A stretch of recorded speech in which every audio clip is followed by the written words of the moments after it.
Bom dia, galerinha do sexto, como vocês estão? Espero que vocês estejam bem. Gente, hoje a aula vai ser louca, tá? Vocês vão falar, putz, o ser humano é muito louco, e ele é mesmo, né? Principalmente pela nossa origem. A nossa origem é uma coisa muito interessante. Aliás, uma das áreas, na minha opinião, que é mais fascinante da história é a origem dos humanos. E vocês vão abrir então a apostila na página 178.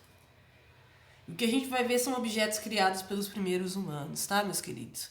São objetos que até hoje, se você for tentar fazer eles, são bem difíceis, né? Não é à toa que ao longo da nossa história, a nossa maior preocupação foi em melhorar a técnica, para poder também melhorar as práticas de trabalho, bem como também poder melhorar a vida em sociedade, né?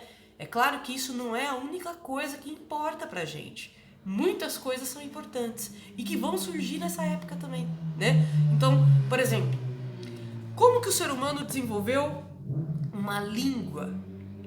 Foram grupos que foram compartilhando histórias em comum e que aos poucos foram desenvolvendo palavras em comum, gostos em comum, né? Como que o ser humano criou religiões diferentes? Da mesma maneira, a relação filosófica do ser humano com a vida dele, de olhar para a estrela e para as estrelas, né, e pensar, poxa, será que existe algo ali? Será que viemos dali? Qual que é a conexão entre esse céu estrelado e a minha vida? Muitas vezes as pessoas vão buscar respostas assim na religião, né? Então a gente pode dizer que as primeiras vezes que o ser humano refletiu sobre a própria existência e sabendo que ele iria morrer em algum momento, ele acabou criando uma relação entre a vida e a morte com a religiosidade, né? Então, como que foi esse processo, né, galera? Vamos lá. Primeiro, o que a ciência conta sobre a origem da humanidade, tá? Então, olha só. O ser humano surgiu há cerca de, como a gente pode dizer assim, como espécie humana, há cerca de 6 bilhões de anos atrás. Vocês têm 10 anos, 11 anos e devem pensar, não consigo nem calcular o tempo disso. Eu não consigo nem pensar uma história tão longa, né? Mas, gente, a partir de agora, a coisa que a gente vai fazer mais é exercitar a nossa imaginação, que eu sei que vocês têm de sobra, e ao mesmo tempo exercitar a nossa concepção de tempo, né? Se para você 5 anos atrás parece muita coisa, e realmente é, sua vida era totalmente diferente, né? Hoje, imagina o quanto era diferente a vida dos humanos há 6 milhões de anos atrás. O processo que a gente chama que o ser humano vai se tornando cada vez mais próximo do tipo humano que tem hoje, que é o Homo sapiens, né? A gente chama de hominização. Hominização, então, foi esse processo evolutivo que fez o ser humano dar um salto e se diferenciar da sua espécie primordial, que eram os chimpanzés, tá? E como foi o processo de hominização? Vamos lá. A gente tem aqui duas ilustrações maravilhosas, um pouquinho constrangedoras talvez, mas bem maravilhosas, tá? Entre a diferença entre os primeiros humanos e a diferença entre nós. Vamos lá então, gente. Primeiro, o Homo erectus, que foi o primeiro ser humano. Gente, imagina que vocês estão na selva e é aquela mata. Qual é a vantagem de ter olhos que conseguem enxergar detalhes a longo alcance como o ser humano tem, se a gente está abaixado? Então o ser humano passou a ser bípede, foi um dos primeiros sinais da nossa evolução. O que é o bípede? Bipedismo é andar sobre duas pernas. Se vocês repararem bem, quando vocês eram nenenzinhos, assim, de tudo, aquela coisa, ih, Maria, que coisa mais linda, né? Vocês andavam engatinhando, que é o natural da nossa espécie. Se vocês observarem os macacos, eles andam usando as mãos, né? Por quê? Porque eles ainda não desenvolveram totalmente o bipedismo como nós. E por que eu disse eles ainda não desenvolveram? Gente, existem espécies de macacos que estão passando pela era que seria a nossa era paleolítica, basicamente, assim, da humanidade. Que é a gente conseguir dominar instrumentos, lapidar instrumentos. Tem chimpanzé que tá começando a fazer isso, hein? Planeta dos Macacos agora tá fazendo sentido, cara. Mas assim, né, galera? Isso é uma coisa da natureza, a gente não sabe o que vai ser, né? A gente tem algumas previsões. Então, como eu disse, a gente se diferenciou de algumas espécies naquela época. A gente não sabe qual vai ser o rumo das coisas. Se a nossa espécie conseguiu transcender significa quando você consegue fazer algo que sai da sua própria condição. Você conseguiu criar uma coisa além da sua própria condição. Isso mostra o quanto a nossa espécie é capaz de transformar as coisas e que isso é um potencial de toda a natureza, né? Então, olha só. Como a gente tem esses olhos maravilhosos que tem um sistema nervoso que liga com o nosso cérebro, a gente não só enxerga as coisas, a gente interpreta elas. Então, quando eu vejo as coisas, eu quero entender o que ela é. Não é à toa que o ser humano deu nome às coisas. As coisas já estavam aí. As árvores, os animais, as plantas, o mar, o céu. O ser humano só foi dando nome. Porque essa é a nossa grande capacidade. Ver e interpretar. Ver e catalogar, né? E pondo nome nas coisas, tá? E toda vez que a gente descobre uma espécie diferente, a primeira coisa que a gente faz é dar um nome, né? E muitas vezes esse nome tem um significado pra gente, certo? Então, olha só. Por exemplo, um exemplo de nome com significado. Tempo cronológico é o tempo que passa. É aquele tempo que é todo o tempo da humanidade passando, né? É desde a antiguidade até o tempo atual. Tudo é tempo cronológico. E por que eu falo cronológico? Essa palavra vem do deus Cronos, que na cultura grega era o deus do tempo, né? Então, nesse sentido, a gente criou uma palavra baseada nesse mito.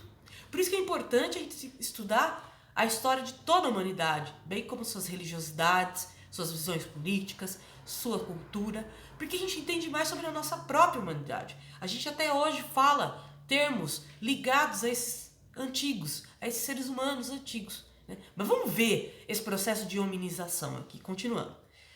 Dessa maneira, a gente conseguiu enxergar os predadores de longe. Quando a gente passou a ficar bípede, a gente começou a enxergar mais a longo alcance. E aí a gente se protegeu mais. Nesse sentido, começou a ser um sucesso, um ponto para a evolução humana, para a nossa espécie e para a sobrevivência dela, né? E aí a gente começou a ter braços e mãos livres, porque a gente estava andando com os pés. A gente não precisava mais usar as mãos para andar, né? Que nem os bebês fazem. Não é à toa que o bebê, enquanto ele engatinha, depende do bebê, né, galera? Tem uns bebês que são tipo o bebê de Rosemary, né? Que mesmo engateando já pratica o terror. Mas assim, o bebê, ele começa a conseguir interagir melhor com os objetos em volta dele quando ele começa a sustentar a sua própria coluna, que é ficando bípede, né? Com a coluna ereta, tá? Então, continuando, a gente começou a pegar as coisas, a gente começou a manusear as coisas. Isso que tornou possível a gente criar coisas com as mãos. E, de certa maneira, como a gente era um ser vivo que não tinha garra, que não tem veneno, né? E que não tem nada que proteja a gente em termos biológicos, a gente foi criando as nossas próprias armas para se proteger através das mãos que ficaram livres. A gente não só criou armas, a gente também criou arte. A primeira forma de comunicação do ser humano foi a arte.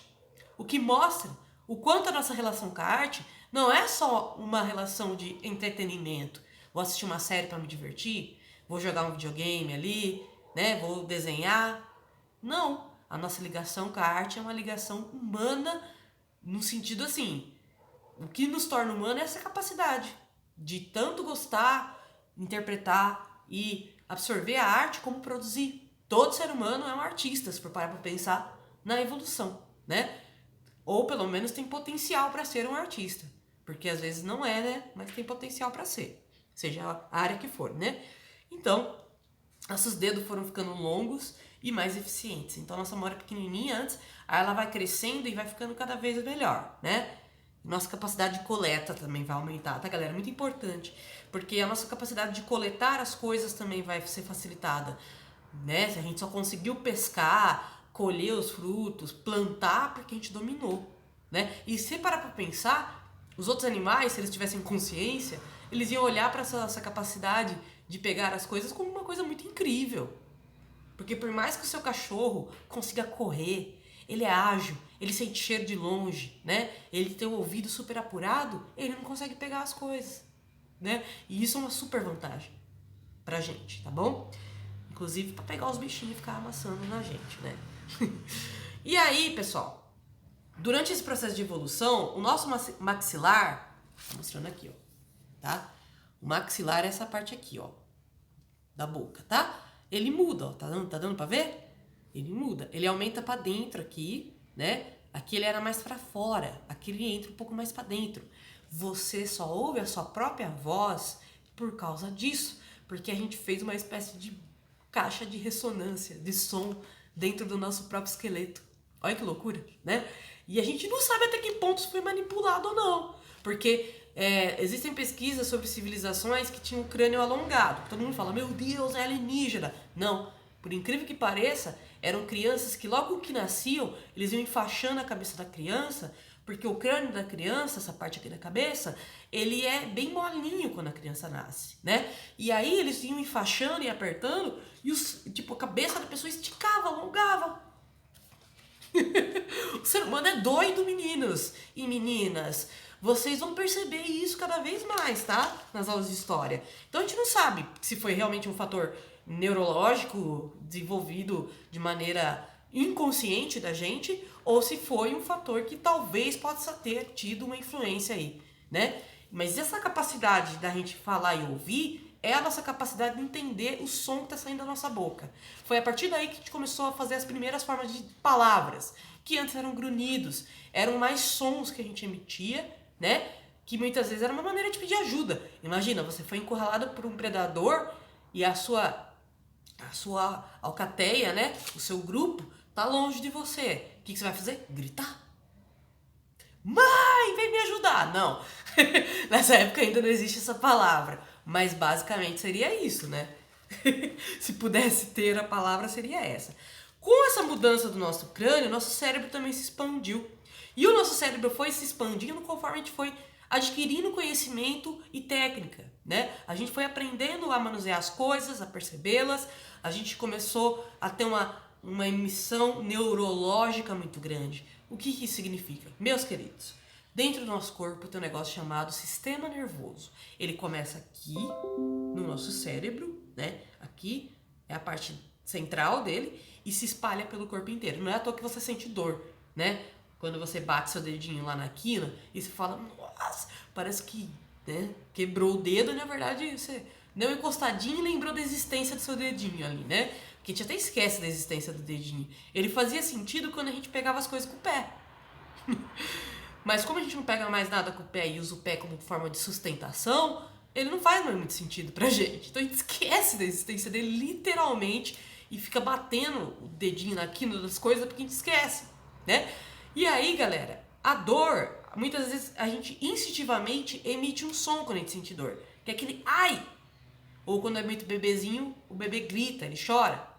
Isso tudo faz parte da nossa evolução, é evidência da nossa evolução. Assim como os primeiros humanos ali gritavam quando se sentiam em perigo, né? Então, assim, como a nossa caixa craniana mudou, nosso cérebro cresceu, a gente começou a captar mais coisas do nosso sistema nervoso e interpretar. Então a gente começou a entender a diferença dos cheiros, a gente começou a entender a diferença dos gostos, a gente começou a sentir as coisas quando a gente toca nelas, né? A gente via as coisas e começava a entender a diferença das cores, né? A gente conseguia entender quando uma pessoa estava ameaçando você só com o olhar, porque às vezes, galerinha, acontecia tretas entre alcateias, tipo gangue brigando, assim, né?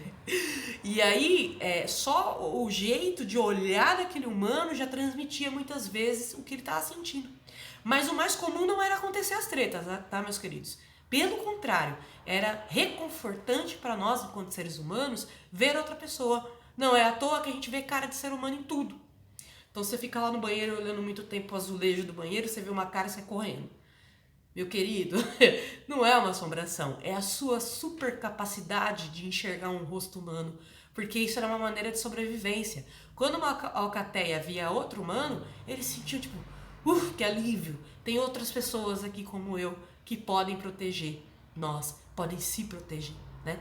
Então a gente vê rostos humanos nas placas, na parede, na tomada, né? No bichinho.